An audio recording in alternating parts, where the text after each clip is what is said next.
नमस्कार दोस्तों, स्वागत है आप सभी का एक बार फिर से राजू सर के नाम से इस यूट्यूब चैनल के अंदर एमसीक्यू वीडियो की स्टडी के अंदर एक और नया एमसीक्यू हम लेके आए हैं। SSC, CRPF, ESIC, AIIMS NORCET, PGI Chandigarh, इसके अलावा बिहार सीएचओ, एमपी सीएचओ और उत्तराखंड स्टाफ नर्स के एग्जाम के पॉइंट ऑफ व्यू में कुछ इंपॉर्टेंट, कुछ ट्रिकी, कुछ कंसेप्चुअल एमसीक्यू जिनको हम सोल्व करने वाले हैं विद रैशनल। आप लोगों से गुजारिश, फटाफट से वीडियो को लाइक कर दीजिए, वीडियो को शेयर कर दीजिए और कमेंट बॉक्स के अंदर अपना सुझाव दे दीजिए। तो लाइक और शेयर करना बिल्कुल ना भूले। एक बेहतरीन एमसीक्यू सेशन जिसके अंदर हम बात करने वाले हैं कि क्या क्या इंपॉर्टेंट लॉजिकल बात रहती है किसी की क्वेश्चन को समझने के लिए, क्वेश्चन को कैसे पढ़ा जाता है, उसकी अंडरस्टैंडिंग कैसे की जाती है और फिर ऑप्शन को पढ़ के जवाब कैसे दिया जाता है। Good evening to all. फटाफट से शेयर कर दीजिए अपने ग्रुप्स के अंदर और अपने दोस्तों को शेयर कर दीजिए ये सारी जो है लिंक को, ताकि अपन उस बेहतरीन एमसीक्यू सेशन को जो डिस्कस करने वाले हैं उसका सभी लोग फायदा उठा सके और अपने भविष्य निर्माण के अंदर ये वीडियो एक ईंट की तरह साबित हो और उनका उज्जवल भविष्य जो है एक मजबूत नींव के साथ में बने। तो आप लोगों से गुजारिश, शेयर और लाइक करना बिल्कुल ना भूले। तो शुरुआत करते हैं इस बेहतरीन एमसीक्यू सेशन की। सबसे पहला क्वेश्चन आप लोगों के सामने ये रहा। तो आज के इस एमसीक्यू सेशन के अंदर हम बात करने वाले इंपॉर्टेंट क्वेश्चन के अंदर सबसे पहले क्वेश्चन ने क्या पूछा है आपसे कि एक नर्स है जो केयर दे रही है, ए नर्स केयर दे रही है क्लाइंट को जिसमें ट्रेक्योस्टोमी प्रोसीजर कैरिड आउट किया। क्लाइंट जो है वो एनजीएस हो रहा है, उसकी रेस्पिरेटरी रेट 32 हो रही है और उसमें ऑक्सीजन का सैचुरेशन जो है वो 88 हो रहा है। क्या फर्स्ट नर्सिंग एक्शन वहां पे रहेगा?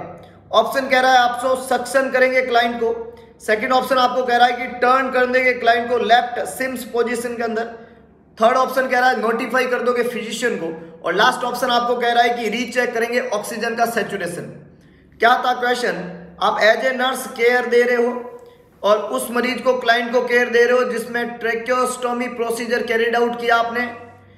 क्लाइंट जो है वो आपका क्या है? एनजीएस है। मरीज जो आपका वो क्या है? एनजीएस है और उसकी रेस्पिरेटरी रेट जो है, रेस्पिरेटरी रेट 32 है और ऑक्सीजन का सैचुरेशन जो मरीज का है वो 88 है। तो यहां पे आप असेस कर सकते हो कि प्रोसीजर के बाद में मरीज एक तो क्या हो रहा है? एनजीएस हो रहा है ना, दूसरा मरीज में रेस्पिरेशन की रेट क्या हो रही है? बढ़ रही है, इंक्रीज हो रही है, और तीसरा उसका ऑक्सीजन का सैचुरेशन कम हो रहा है।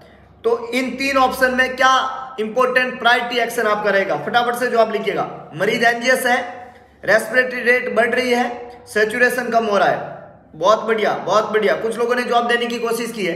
ये डाटा इंडिकेट करते हैं कि मरीज में गैस एक्सचेंज नहीं हो रहा है और ट्रेक्योस्टोमी के बाद में अगर मरीज में गैस एक्सचेंज नहीं हो रहा है, गैसेज का चेंजेस नहीं हो रहा है, ऑक्सीजन मरीज नहीं ले पा रहा है, दैट इंडिकेट कि कहीं ना कहीं एयरवे के फ्लो के अंदर ऑब्स्ट्रक्शन है और ऑब्स्ट्रक्शन को ट्रीट करने का सबसे पहला और प्रायोरिटी तरीका क्या रहता है? सक्शनिंग करना। बहुत अच्छे, ए यहाँ पे करेक्ट आंसर है। कुछ लोगों ने जवाब देने की कोशिश की है लेकिन जिन्होंने खोटा जवाब दिया है पहले वो लाइक बटन को प्रेस करेंगे और उसके बाद में सही आंसर पुट करेंगे। तो ए यहाँ पे करेक्ट आंसर है, suction the client. This is the first priority action after tracheostomy if patient shows NGS, decrease saturation और increase respiratory rate. Option B में क्लाइंट को लेफ्ट सिम्स पोजीशन में turn कर देंगे, इसका यहाँ पे कोई इंपॉर्टेंट रोल नहीं है, इससे कोई फायदा नहीं होने वाला है।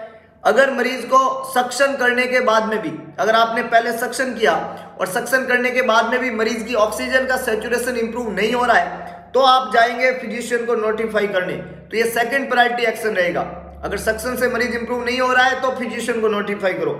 और लास्ट है कि रीचेक करेंगे ऑक्सीजन का सैचुरेशन, वो तब करेंगे जब आपने सक्शन किया और उससे सैचुरेशन इंप्रूव हुआ कि नहीं हुआ, तब हम रीचेक करने जाएंगे।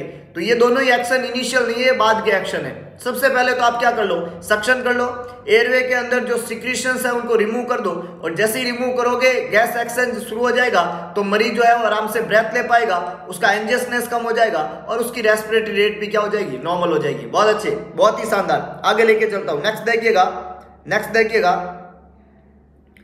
ये क्वेश्चन था रेस्पिरेटरी सिस्टम से, ट्रेक्योस्टोमी प्रोसीजर से और इसके अलावा ट्रेक्योस्टोमी प्रोसीजर में बनने वाले सिक्रीशंस को रिमूव करने की इंपॉर्टेंसी के बारे में। अगला क्वेश्चन जो हम लोगों को यहाँ पे पूछा जा रहा है, देखो कंसेप्ट को समझिएगा। किसी भी क्वेश्चन का अगर आपको जवाब देना है तो आपको क्या करना है? उस क्वेश्चन के कंसेप्ट को समझना है कि वो क्वेश्चन आपसे क्या पूछ रहा है। फिर उसके ऑप्शन को आपको, चारों ऑप्शन को ध्यान से पढ़े, है ना। जितना ध्यान से आप क्वेश्चन को पढ़ते हैं उतना ही ध्यान से आप ऑप्शन को पढ़े। तो क्वेश्चन में पहली बात तो वो ट्रिक होती है, वो लॉजिक होता है जिससे आप आंसर दे पाओगे। तो अगर आपने क्वेश्चन को ध्यान से पढ़ा, उसकी हर एक लाइन के ऊपर फोकस किया, उसको समझा कि ये एग्जैक्टली पूछना क्या चाह रहा है, और जब आपको ये समझ आ जाता है कि क्वेश्चन पूछना क्या चाह रहा है, तो आप फिर जवाब दे पाएंगे कि उसके ऑप्शन क्या है और उन ऑप्शन का मतलब क्या होता है और फिर उनका क्या जवाब देना होता है। जैसे उसी तरीके का ये दूसरा क्वेश्चन है आप लोगों के सामने। अब आपको अगर आइडिया नहीं है इन सारी डाइट के बारे में, कि क्वेश्चन ने आपको पूछा कि the nurse has reinforced teaching को रीइंफोर्स कर रहे हो आप, और क्लाइंट के अंदर जो आइसोनियाजाइड दवाई ले रहा है। अब आइसोनियाजाइड एक एंटी ट्यूबरकुलर ड्रग है और उसको आप टीचिंग दे रहे हो मरीज को जो आइसोनियाजाइड ले रहा है पहले से, और पूछ रहा है कि कौन सी diet selection would let the nurse knows that the teaching has been ineffective. कौन सी डाइट मरीज ले रहा है वो ये बता रहा है कि नर्स ने जो टीचिंग दी है वो इनइफेक्टिव हो गई। मतलब मरीज आइसोनियाजाइड ले रहा था, आपने कुछ डाइट सजेस्ट किया मरीज को, और सजेस्ट करने के बाद में मरीज ने जब डाइट लेना शुरू किया तो उसने कुछ ऐसी डाइट ले ली जो डाइट जो है यहाँ पे सही नहीं है, तो आपकी टीचिंग फ्लॉप हो गई, क्योंकि मरीज के आपके समझाने के बावजूद भी मरीज ने इस तरह का कोई डाइट लिया जिसमें पहला ऑप्शन तो आइसोनियाजाइड ड्रग पेशेंट ले रहा है और डाइट का सिलेक्शन उसका अबनॉर्मल है, तो वो कौन सी डाइट है। पहला ऑप्शन यहाँ पे कह रहा है ट्यूना कैसरोला, सेकंड ऑप्शन है हैम सैलेड, थर्ड ऑप्शन है बैग्ड पोटैटो, और फोर्थ ऑप्शन है ब्रोल्ड बीफ रोस्ट। 4 ऑप्शन है। तो यहाँ पे याद रखना है आपको, कुछ लोगों ने जवाब देने की कोशिश भी की है लेकिन आपको ये डाइटरी रिसोर्सेज समझ नहीं आएंगे। जो ट्यूना कैसरोल डाइट है, जो ट्यूना कैसरोल है, अगर इस डाइट को आइसोनियाजाइड के साथ में लेते हैं तो ये डाइट जो है वो आइसोनियाजाइड के साथ में लेने पे इंटरेक्शन करता है, और उसकी वजह से एज ए साइड इफेक्ट जो है वो पेशेंट को एक तो होता है हेडेक, क्या होता है हेडेक, और दूसरा मरीज जो है उसको क्या होता है हाइपोटेंशन। 2 प्रॉब्लम यहाँ पे मरीज को रहती है, एक तो उसको क्या होता है हेडेक और दूसरा उसको क्या होता है हाइपोटेंशन। तो आप आइसोनियाजाइड वाले मरीज को ये सजेस्ट करेंगे कि उसको ट्यूना कैसरोल जो है वो नहीं लेना होता है। ऑप्शन बी, ऑप्शन सी और ऑप्शन डी जो है it can be taken, no issue, इनके साथ में किसी भी तरीके का इश्यू नहीं है, ये बिना इश्यू वाले डाइटरी सब्सटेंस है, इनको मरीज आराम से ले सकता है। तो ये यहाँ पे बिल्कुल करेक्ट आंसर लेगा। आगे लेके चलता हूं, नेक्स्ट देखिएगा डाइटरी सोर्सेज से क्वेश्चन था आइसोनियाजाइड के साथ में कौन सा डाइट नहीं लेना। देखो जब आपको इस तरीके के क्वेश्चन दिए जाए ना तो क्वेश्चन को समझना जरूरी था, और ऑप्शन समझते तो जवाब आपका बन जाता। आगे लेके चलता हूं, क्वेश्चन कह रहा है कि the nurse is working in a nursing home and evaluating temperature that have been recorded by the nurses assistant. कोई नर्सिंग होम में आप काम कर रहे हो और आप उस टेम्परेचर को इवेलुएट कर रहे हो जिसको रिकॉर्ड किसने किया है, नर्सिंग असिस्टेंट ने। अगर कोई टेम्परेचर नर्सिंग असिस्टेंट रिकॉर्ड करता है तो आपके दिमाग में पहला कंसेप्ट ये बनना चाहिए कि भरोसा करे या नहीं करे, क्योंकि वो लर्निंग फेज के अंदर है ना। A temperature of 100.4 degree Fahrenheit noted, 100.4 degree Fahrenheit note किया temperature, which of these response should the nurse take. सबसे पहला रेस्पॉन्स आप क्या लेंगे जब नर्सिंग असिस्टेंट ने टेम्परेचर रिकॉर्ड किया और रीडिंग 100.4 है। फर्स्ट कह रहा है record the temperature on the client's chart as the only action, temperature को रिकॉर्ड कर दो मरीज के चार्ट के ऊपर, बस यही एक्शन लेना है। सेकंड है retake the client's temperature in 30 minutes to assess for an increase, 30 minute बाद में टेम्परेचर को दोबारा रीचेक करो। Have the client drink a glass of water and retake the temperature, मरीज को 1 ग्लास पानी पीने का दो और फिर टेम्परेचर को वापस चेक करो। और लास्ट है call the doctor immediately and report the client's temperature, doctor को बुलाओ और क्लाइंट का टेम्परेचर जो है वो रिपोर्ट करो तुरंत। 4 ऑप्शन है, कौन सा इनिशियली एक्शन आप वहां पे लेंगे। मरीज का टेम्परेचर 100.4 डिग्री फ़ारेनहाइट आया, कौन सा एक्शन आप लेंगे, इंपॉर्टेंट एक्शन वहां पे कैरिड आउट करेंगे। जवाब लिखिएगा 100.4 डिग्री फ़ारेनहाइट टेम्परेचर है, तो ये नॉर्मल तो नहीं हो सकता, इसलिए ए आंसर तो यहाँ पे खोटा है कि सिर्फ इसको रिकॉर्ड करके छोड़ देंगे ना, ये नॉर्मल तो नहीं है, पर ये इतना ज्यादा भी नहीं है कि इसको रिपोर्ट किया जाए। जैसा ऑप्शन डी में लिखा हुआ है कि call the doctor immediately and report the client's temperature, तो ना तो ये नॉर्मल है न ये तुरंत रिपोर्ट करने वाला है। ये दोनों सिचुएशन तो निकल गई बात, समझ रहे हो आप, कंसेप्ट को समझ रहे हो ना। ये अगर कंसेप्ट नहीं लग रहा है तो लाइक बटन को प्रेस करके लगाओ, जिन्होंने लाइक बटन प्रेस नहीं किया उनके कंसेप्ट नहीं लगेंगे, भगवान की कसम। इंपॉर्टेंट बात है, फर्क पड़ता है, उससे कॉन्फिडेंस आता है और कंसेप्ट बनता है दिमाग में, आत्मा से आत्मा का मिलन होता है और उस तरीके से आपके दिमाग में आंसर का इजाद होता है। और फिर भी अगर नहीं हो रहा है तो आपको पहुंचना पड़ेगा नोवल नर्सिंग इंस्टीट्यूट, जहां पे ये कंसेप्ट बनाए जाते हैं। आगे लेके चलता हूं, तो ए और डी ये दोनों खोटे जवाब बन गए। अब ऑप्शन बी के अंदर क्या कह रहा है कि retake the client's temperature in 30 minutes to assess for an increase, और लास्ट कह रहा है have the client drink a glass of water and retake the temperature. तो हम टेम्परेचर जब पढ़ते हैं तो हम कहते हैं कि अगर मरीज ने कोई कूल वाटर या हॉट चीज लिया है तो उसके लिए तुरंत वो इनटेक करके तुरंत आप टेम्परेचर नहीं लोगे, वो रीडिंग फॉल्स आती है। तो ये आंसर भी सी खोटा हो गया उस पॉइंट ऑफ व्यू में। तो ए, सी और डी तीनों ही खोटे जवाब है। करेक्ट आंसर बी बनेगा यहाँ पे, retake the client's temperature in 30 minutes to assess the an increase. 30 minute बाद में उसको रीचेक करो और ये देखो कि वो इंक्रीज हो रहा है कि नहीं हो रहा। अगर वो टेम्परेचर इंक्रीज हो जाता है, ऐसा बी ऑप्शन में बोला है, अगर वो टेम्परेचर इंक्रीज हो जाता है तो फिर हम तुरंत इमीडिएटली डॉक्टर को कॉल करेंगे और ये टेम्परेचर जो है उनको रिपोर्ट करेंगे ताकि कुछ एक्शन लिया जाए। इंक्रीज का मतलब है वो 101 हो जाता है या उससे ज्यादा हो जाता है। अभी वो 101 नहीं है, उससे कम है कि नहीं है? बहुत अच्छे, बहुत ही शानदार। आगे लेके चलता हूं, नेक्स्ट देखिएगा। बहुत इंपॉर्टेंट बात मैंने बताया अभी आपको कि अगर आपको कंसेप्ट बनाना है, अगर आपको कंसेप्चुअल स्टडी करना है, अगर क्वेश्चन को पढ़ने के बाद में आपके दिमाग में कंसेप्ट नहीं आते हैं तो नीड है आपको कुछ स्मार्टनेस दिखाने की स्टडी में। आपको वो गधा स्टडी नहीं करना है जिससे एग्जाम क्रैक करने में प्रॉब्लम होती है। आपको कंसेप्ट के साथ में जाना है, इंपॉर्टेंट चीजों को लर्न करना है, उन चीजों को लर्न करना है जिससे आप एग्जाम को क्रैक कर सकते हैं। और अगर आप इस तरह की कंसेप्चुअल स्टडी करना चाहते हैं तो आपको नोवल नर्सिंग इंस्टीट्यूट जो है वो डॉक्टर एमडी सर के द्वारा संचालित इंस्टीट्यूट है। आपको करना क्या है, प्ले स्टोर पे जाना है और टाइप करना है नोवल नर्सिंग इंस्टीट्यूट। तो 5 स्टार रेटिंग का इस लोगो के साथ में एक ऐप वहां पे आपको दिखेगा, उस ऐप को आपको क्या कर देना है, इंस्टॉल कर देना है। ये ऐप नोवल नर्सिंग इंस्टीट्यूट का ऐप है। इस ऐप के अंदर डिफरेंट टाइप के फीचर्स आपको वहां पे मिलेंगे। नोवल नर्सिंग इंस्टीट्यूट के इस ऐप के अंदर डिफरेंट टाइप के फीचर्स आपको वहां पे मिलेंगे। टेस्ट सीरीज अवेलेबल रहेगी वहां पे, वीडियो लेक्चर्स अवेलेबल रहेंगे। तो ऐप को इंस्टॉल कर दीजिए। ऐप के सेटिंग वाले ऑप्शन में जाके ऐप को रेटिंग देना बिल्कुल ना भूलें और अपना इंपॉर्टेंट रिव्यू ऐप के अंदर लिखे। जब आप ऐप को रेटिंग दे देंगे और रिव्यू वहां पे डाल देंगे तो इस ऐप में आने वाले सारे फीचर्स आपके लिए विजुअलाइज होंगे और आप इस ऐप के ऊपर इन फ्यूचर आने वाले सारे वीडियो लेक्चर और टेस्ट सीरीज का आनंद उठा पाएंगे। तो ऐप को इंस्टॉल करके रख दीजिए और एक ऑनलाइन प्लेटफॉर्म जो नोवल नर्सिंग इंस्टीट्यूट का है उससे जुड़ जाइए एक बेहतरीन स्टडी मटेरियल के लिए, और वो स्टडी मटेरियल जो आपके भविष्य निर्माण में मील का पत्थर साबित होगा। दूसरी इंपॉर्टेंट बात, इस ऐप को इंस्टॉल करने के बाद में जब टेस्ट सीरीज आप कैरिड आउट करते हैं और उस टेस्ट सीरीज को कैरिड आउट करने के बावजूद भी आप जो है वो जवाब नहीं दे पा रहे तो आपको नीड है उसमें इंप्रूवमेंट की। अगला क्वेश्चन हमें क्या कह रहा है कि एक नर्स ऑब्जर्व करिए एक स्टूडेंट को और परफॉर्म कर रही है एक assessment. When the student nurse ask the client stick out his टंग, अपनी टंग को स्टिक आउट करो। The student is assessing the function of which of the following cranial nerve. कई लोगों ने जवाब दिया है और खटाखट से जवाब आया है। क्रेनियल नर्व के बारे में डिटेल वीडियो लेक्चर जो है इस ऐप इस यूट्यूब चैनल के ऊपर उपलब्ध है, आप उसको पूरा असेस करें। वीडियो लेक्चर क्रेनियल नर्व के नाम, टोटल नंबर में 12 क्रेनियल नर्व होती है। कितनी होती है? 12, है ना। टोटल क्रेनियल नर्व कितनी होती है नंबर के अंदर?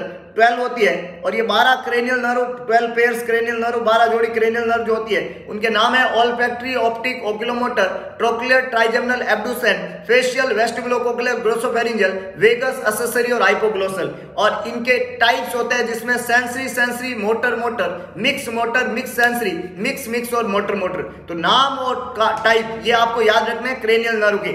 इन क्रेनियल नर्व के अंदर यहाँ पे बोला गया है कि मरीज जीभ को बाहर निकालता है और अंदर करता है, ये टंग के मूवमेंट है। इसको कराने वाली क्रेनियल नर्व का काम पूछा है। जैसे मैक्सिमम लोगों ने बिल्कुल सही जवाब दिया है कि ये क्रेनियल नर्व 12 का काम है जिसका नाम क्या है? हाइपोग्लोसल। क्या नाम है इसका? हाइपोग्लोसल। ये कौन सी क्रेनियल नर्व है? 12 क्रेनियल नर्व है। और ये कैसी क्रेनियल नर्व है? मोटर है। कैसी क्रेनियल नर्व है? मोटर। और इसका काम क्या होता है? मूवमेंट कराना। और किसका मूवमेंट? टंग का। तो जीभ को अगर स्टिक आउट कर रहे हो तो आप कौन सी क्रेनियल नर्व का फंक्शन असेस कर रहे हो? 12 क्रेनियल नर्व का फंक्शन। इसके अलावा सेकंड क्रेनियल नर्व को हमने नाम दिया ऑप्टिक, जो कि किसका काम करती है? विजन का। किसका काम करती है? विजुअल क्रेनियल नर्व है। ऑल्फैक्टरी जो है वो फर्स्ट क्रेनियल नर्व है, स्मेल के लिए जिम्मेदार है। और 10th cranial nerve vagus nerve है।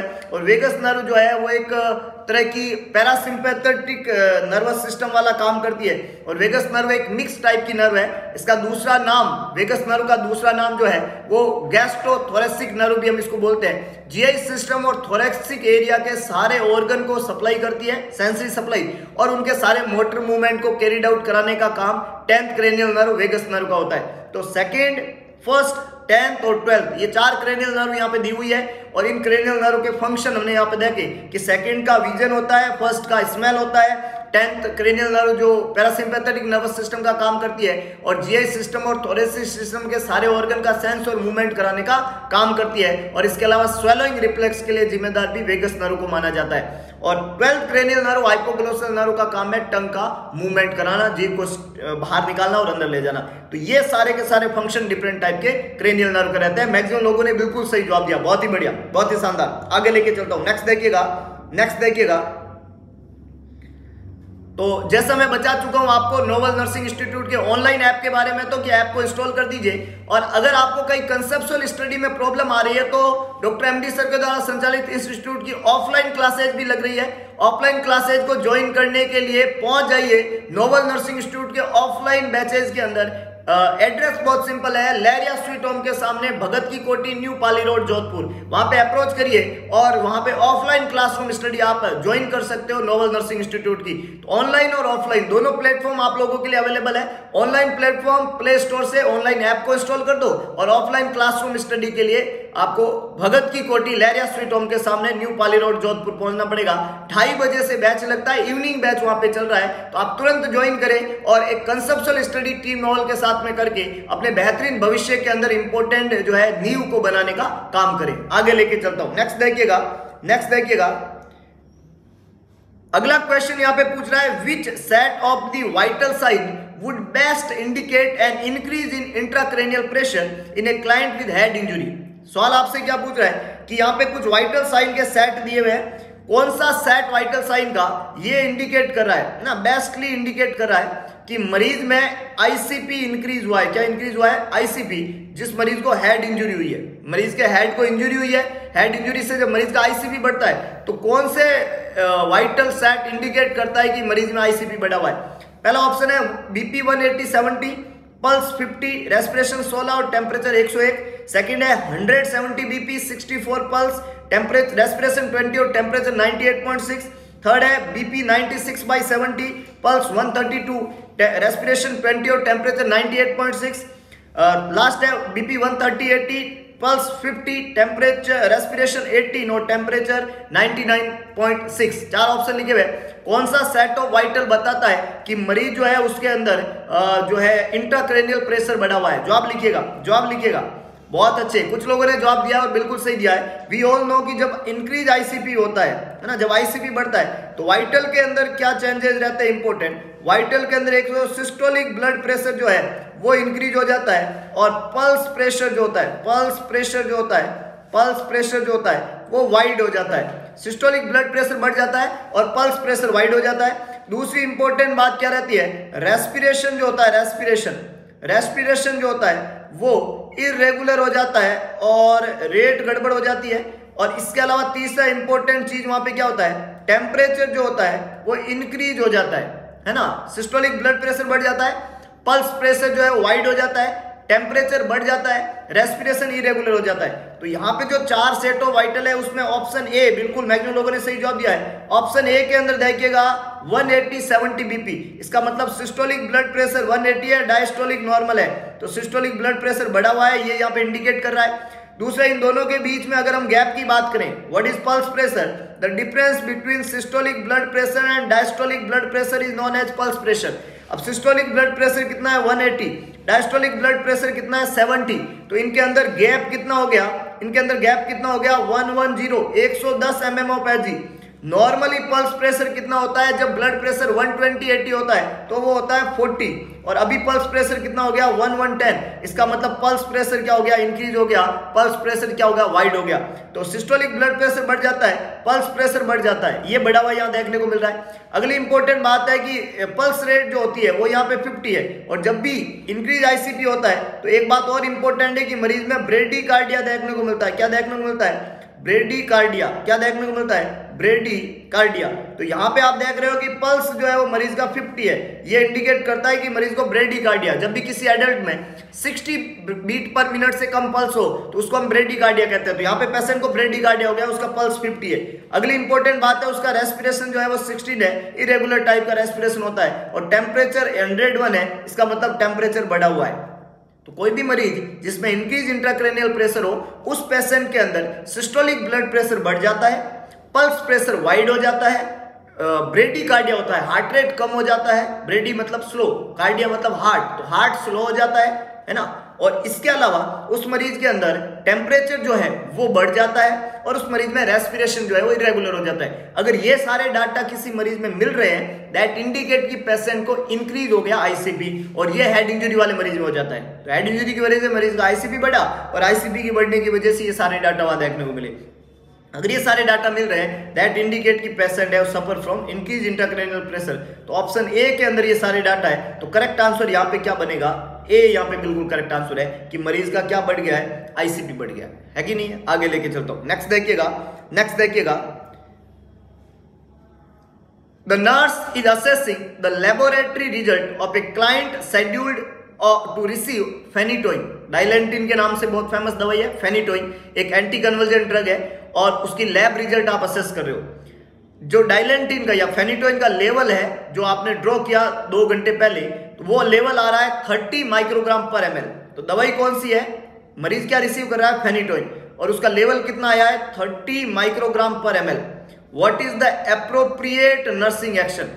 देखिएगा, अब इस सवाल का आपको अगर जवाब देना है तो आपको फेनिटोइन का एप्रोप्रिएट ब्लड लेवल पता होना चाहिए। यहाँ ऑप्शन ए कह रहा है आप शेड्यूल डोज एडमिनिस्टर कर दोगे, ऑप्शन बी कह रहा है कि आप शेड्यूल डोज को होल्ड करोगे और फिजिशियन को या चार्ज नर्स को नोटिफाई करोगे, ऑप्शन सी कह रहा है कि डोज को डिक्रीज करके दे देंगे, है ना, डोज को डाइलेंटिन जो है वो 100 मिलीग्राम दे रहे हो तो 50 मिलीग्राम दे देंगे, और ऑप्शन डी कह रहा है कि आप डोज को इंक्रीज कर देंगे कि साहब 200 मिलीग्राम दे देंगे अगर 100 दे रहे हैं तो, है ना।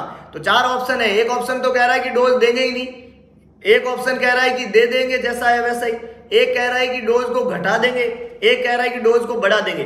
तो ये आप कब कर सकते हो या क्या कर सकते हो, तब जब आपको पता हो कि नॉर्मल ब्लड लेवल, है ना, जो फेनिटोइन का डाइलेंटिन का ब्लड लेवल कितना होता है, ये अगर आपको पता हो तभी आप जवाब दे सकते हो। फटाफट से कमेंट करिएगा फेनिटोइन डाइलेंटिन का ब्लड लेवल।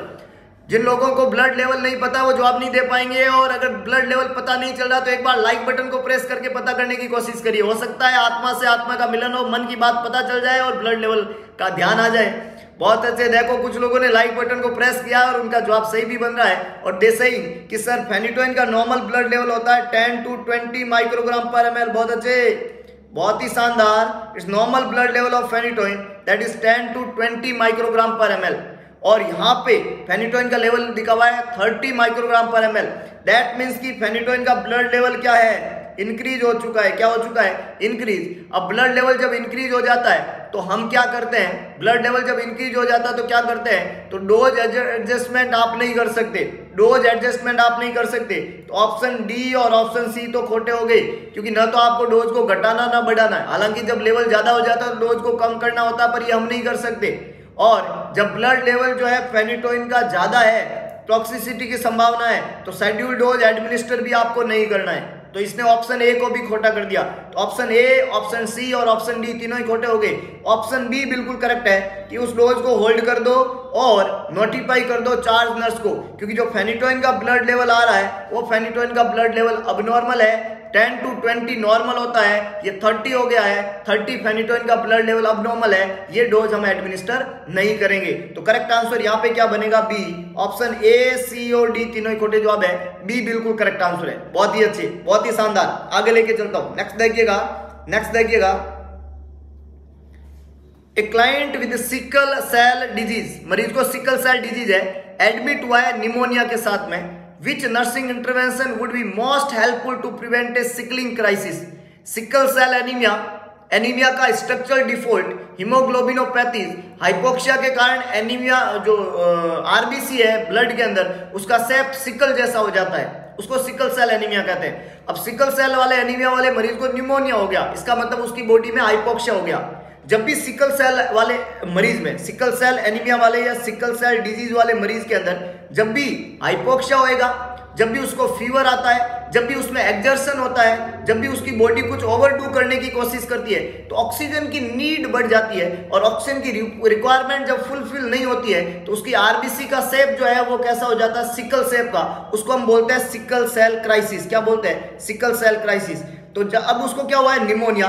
और निमोनिया फेफड़े की वो बीमारी है जिसमें ब्लड में ऑक्सीजन का लेवल जो है वो फॉल हो जाता है ना। निमोनिया वो बीमारी है, फेफड़े की वो बीमारी है, इन्फेक्शन वाली बीमारी है, बैक्टीरियल इन्फेक्शन की वजह से होने वाली बीमारी है जिसमें लंग्स में गैस एक्सचेंज की प्रॉब्लम आती है और ब्लड में ऑक्सीजन का लेवल कम हो जाता है। तो अब हमें पता है कि ब्लड में ऑक्सीजन का लेवल कम है तो सिकलिंग होनी शुरू हो जाएगी। तो सिकलिंग होने से रोकने के लिए, क्राइसिस को रोकने के लिए इंपॉर्टेंट इंटरवेंशन क्या रहेगा? पहला कह रहा है कि obtain blood pressure every 2 hours, हर 2 घंटे में ब्लड प्रेशर चेक करेंगे। दूसरा कह रहा है एडमिनिस्टर करो pain medication every 3 to 4 hours, हर 3 से 4 घंटे में दर्द की दवाई दो।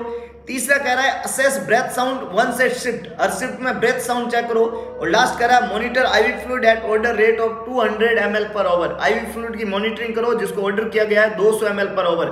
कौन सा हेल्पफुल नर्सिंग एक्शन रहेगा जो सिकलिंग क्राइसिस को रोकता है? तो सिकलिंग क्राइसिस को प्रिवेंट करने के जो तरीके हैं उसमें सबसे पहला तरीका है कि मरीज को क्या करो, हाइड्रेट करो। क्या करो?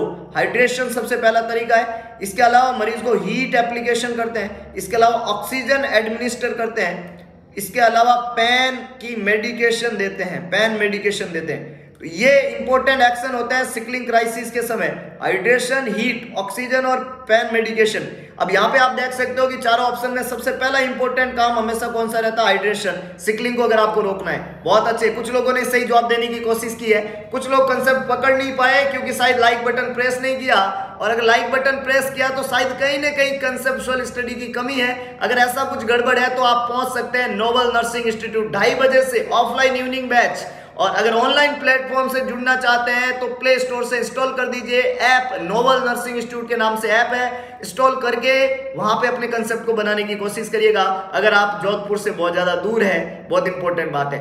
तो यहाँ पे करेक्ट आंसर क्या बनेगा? डी। आप मॉनिटर कर दो ivy fluid at the rate of 200 ml per our. D यहाँ पे बिल्कुल करेक्ट आंसर है। हाइड्रेट करेंगे मरीज को सबसे पहले। ए, बी और सी तीनों खोटे जवाब है, डी बिल्कुल करेक्ट आंसर है। बहुत अच्छे, बहुत ही शानदार। आगे लेके चलता हूं। नेक्स्ट देखिएगा, बहुत इंपॉर्टेंट चीज है। सिकल सेल एनीमिया के क्वेश्चन एग्जाम में कई बार बने हुए हैं और यहाँ पे जो हमने इस एनीमिया के बारे में जो चीज हमने बताई है कि साहब आप हाइड्रेशन, हीट और ऑक्सीजन को एडमिनिस्टर करो और पेन की मेडिकेशन दो, ये सारी चीजें इंपॉर्टेंट है क्योंकि सिकल सेल एनीमिया का मैनेजमेंट, सिकलिंग क्राइसिस को प्रिवेंट करना बहुत जरूरी है। क्योंकि सिकल सेल एनीमिया वाले बच्चे के अंदर सबसे इंपॉर्टेंट चीज क्या रहती है कि अगर आपने इसको सही से ढंग से मैनेज नहीं किया तो मरीज जो है उसमें ऑक्सीजन की डेफिशिएंसी की वजह से कई सारे कॉम्प्लिकेशन होते हैं कि जब आप सारी आरबीसी जो है वो सिकलिंग सेप की हो जाएगी, हिमोलाइस होगी, तो हिमोलाइसिस की वजह से एंड प्रोडक्ट जो है वो बिलिरुबिन बनेगा और वो बिलिरुबिन क्या करेगा, उस बिलिरुबिन की वजह से आपको वहां पे इंकीज होने की वजह से मरीज को जॉन्डिस होने लग जाएगा। इसके अलावा बॉडी के अंदर आरबीसी का सिकलिंग कंडीशन होने की वजह से मरीज जो है वो बहुत ज्यादा हाइपोक्सिक कंडीशन में जाएगा, ऑक्सीजन की कमी रहेगी, बॉडी में साइनोसिस होने लग जाएगा और इसके अलावा उसके जो है आरबीसी के बहुत ज्यादा टूटने की वजह से एनीमिया भी हो जाएगा, है कि नहीं है। आगे लेके चलता हूं। नेक्स्ट देखिएगा, a client is admitted with the diagnosis of pernicious anaemia. अगला एनीमिया वो था सिकल सेल एनीमिया, ये है pernicious anaemia. Which of the following sign and symptom would indicate that the client has been non-compliant with ordered B12 injection? यहाँ पे question आपको क्या कह रहा है, बहुत सिंपल सी बात है, याद रखिएगा कि मरीज जो है वो डायग्नोस हुआ है जिस बीमारी से, उसका नाम है पर्निशियस एनीमिया।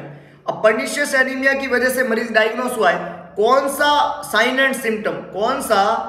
एंड सिम्टम आपको यहाँ पे इंडिकेट कर रहा है कि क्लाइंट जो है उसमें नॉन कॉम्प्लिएंट है, order vitamin B12 order non कॉम्प्लिएंट है ना। कौन सा साइन एंड सिम्टम इंडिकेट कर रहा है कि मरीज को विटामिन B12 इंजेक्शन जो है उसका नॉन कॉम्प्लिएंस है ना।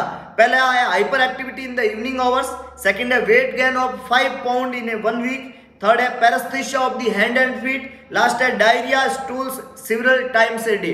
4 ऑप्शन लिखे हुए हैं। डायग्नोसिस पर्निशियस एनीमिया की हुई है, कौन से साइन एंड सिम्टम इंडिकेट करते हैं कि क्लाइंट को जो है विटामिन B12 का इंजेक्शन ऑर्डर करना है। दैट मींस कि विटामिन B12 की डेफिशिएंसी की वजह से कौन से साइन एंड सिम्टम मरीज के अंदर आएंगे। विटामिन B12 जो है ये जो है न्यूरॉन के प्रॉपर फंक्शनिंग के लिए जिम्मेदार होता है और जब भी विटामिन B12 की डेफिशिएंसी होती है तो मरीज के अंदर, बहुत अच्छे मैक्सिमम लोगों ने सही जवाब दिया है, उसके हैंड और फीट के अंदर पैरास्थीसिया होने लग जाता है। हैंड और फीट के अंदर क्या होने लग जाता है, paresthesia of the hand and feet, C यहाँ पे करेक्ट आंसर है। हैंड और फीट के अंदर चीटियां रेंगती है ना, वहां पे जलन होती है, मरीज जो कहता है कि उसके हाथ और पांव जो है उसमें सुन्न रहती है, झंझनाहट होती है, ये पैरेस्थीसिया कहलाता है। टिंगलिंग सेंसेशन होता है हैंड एंड फीट के अंदर, ये इंडिकेट करता है कि विटामिन B12 की डेफिशिएंसी है और उसको इंजेक्टेबल फॉर्म के अंदर मरीज को रिप्लेस करना पड़ेगा। तो सी यहाँ पे बिल्कुल करेक्ट आंसर है। ऑप्शन ए, ऑप्शन बी और ऑप्शन डी का संबंध इससे नहीं है। ऑप्शन बी में जो लिखा हुआ है कि वेट गेन होता है, जबकि यहाँ पे वेट लॉस होता है, वेट गेन कभी भी नहीं हो सकता। तो करेक्ट आंसर यहाँ पे क्या बनेगा? C, paresthesia of the hand and feet. बहुत इंपॉर्टेंट बात है, बहुत ही शानदार। अगर आपको चीजें समझ आ रही है, पसंद आ रही है, तो लाइक बटन को जरूर प्रेस करिएगा और इस चैनल को सब्सक्राइब और शेयर जरूर करिएगा, मैक्सिमम लोगों तक अप्रोच जरूर करवाइएगा। आगे लेके चलता हूं, नेक्स्ट देखिएगा novel nursing institute. Play store पे जाइए, टाइप करिए novel nursing institute, 5 star rating के साथ में, इस लोगो के साथ में ये ऐप आपको दिखेगा। इंस्टॉल कर दीजिए, सेटिंग में जाके ऐप को रेटिंग दे दीजिए और इसके अलावा क्या करना है, इस ऐप के बारे में कुछ रिव्यू दीजिए, तब ऐप में डिफरेंट टाइप के फीचर्स आपको दिख जाएंगे। फ्री टेस्ट सीरीज अवेलेबल है, उस टेस्ट सीरीज को अटेंड करो, अपने स्कोर को देखो, विद रैशनल दी हुई टेस्ट सीरीज है उसको चेक करो, वीडियो लेक्चर्स अवेलेबल है उनको देखें। टेस्ट सीरीज में अगर आपके नंबर कम आ रहे हैं, कहीं कंसेप्ट में कमी लग रही है, तो उसको दोबारा रीवैल्यूएट करो। और फिर भी आपको लग रहा है कि हमें कंसेप्चुअल स्टडी करनी है, तो करना क्या है, ऑफलाइन बैच में पहुंच जाइए। नोवल नर्सिंग इंस्टीट्यूट का offline batch, doctor MD sir के द्वारा संचालित इंस्टीट्यूट का ऑफलाइन बैच लहरिया स्वीट होम के सामने भगत की कोठी न्यू पाली रोड पे लगता है। तो बस आपको सिंपली पहुंचना है और अपनी एक कंसेप्चुअल स्टडी को जारी रखना है टिल नॉट सेट 2021 के लिए, और अपने आप को प्रिपेयर कर दीजिए एक मजबूत नींव के साथ में, ताकि सफलता जो है वो आपके कदम चूमे। बहुत इंपॉर्टेंट चीज रहती है लाइफ में कि आपके कर्म ही आपको सफल बनाते हैं। अच्छे कर्म सफलता के बहुत नजदीक पहुंचा देते हैं, बढ़िया मेहनत सफलता के 4 चांद लगा देती है आपकी जिंदगी के अंदर। तो मेहनत करते रहिए, अपने आप को मजबूत बनाइए और याद रख लीजिएगा कि आपके लिए सफलता का कोई भी हीरो बनेगा, कोई भी किरदार बनेगा, कोई भी आपको सफल कर सकता है, तो वो सिर्फ आप लोग हैं। तो बस आप खुद पे भरोसा रखिए, विश्वास रखिए, मेहनत करते जाइए और एक बेहतरीन कंसेप्चुअल स्टडी का फायदा उठाते रहिए। तो बस आपको ये वीडियो पसंद आया तो लाइक जरूर कर दीजिए, शेयर जरूर कर दीजिए, और भगवान कृष्ण की उस बात को याद रखिएगा कि सारथी बने स्वार्थी ना बने। तो दिखा दीजिए सारथीपन और कर दिखाइए ऐसा कि दुनिया करना चाहिए आपके जैसा। अगर आप कुछ अच्छा पढ़ रहे हैं तो आप बेहतरीन प्लेटफॉर्म के ऊपर है। तो मिलेंगे दोबारा एक नए MCQ सेशन के साथ में, कुछ इंपॉर्टेंट, कुछ ट्रिकी, कुछ कंसेप्चुअल MCQ। तब तक के लिए जय हिंद, जय भारत, जय महाकाल।